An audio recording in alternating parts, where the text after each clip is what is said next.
So the nickname in my family for myself is the boss.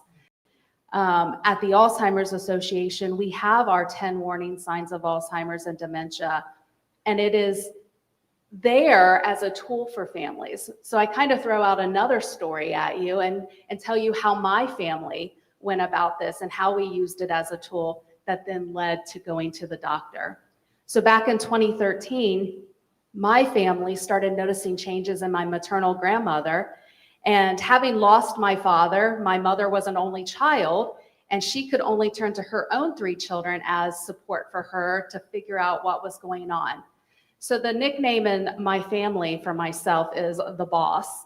So my family said, "Boss, what are we gonna do?" And I said, okay, let's look at these 10 warning signs, right?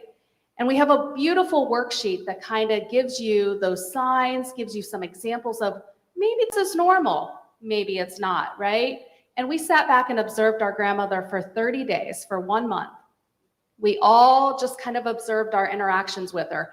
We all had to get into the car with her. That was one of the tasks, right? And that was quite eye-opening, I will tell you that. But we all came back as a group at the end of the 30 days. And with that, we saw that we had some good defined definitions and examples of about 7 of the 10. And I know that sounds alarming, and it was for us. But I say that because you don't need to have 7 of the 10.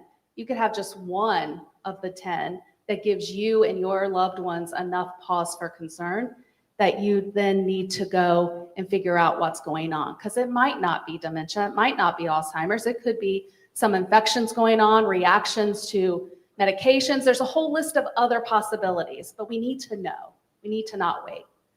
So I say that as we use this tool as then some clear examples to then take to her doctor to start having those conversations so the doctor could have some conversations and some background. So it's really important to know those signs and where to go with that direction.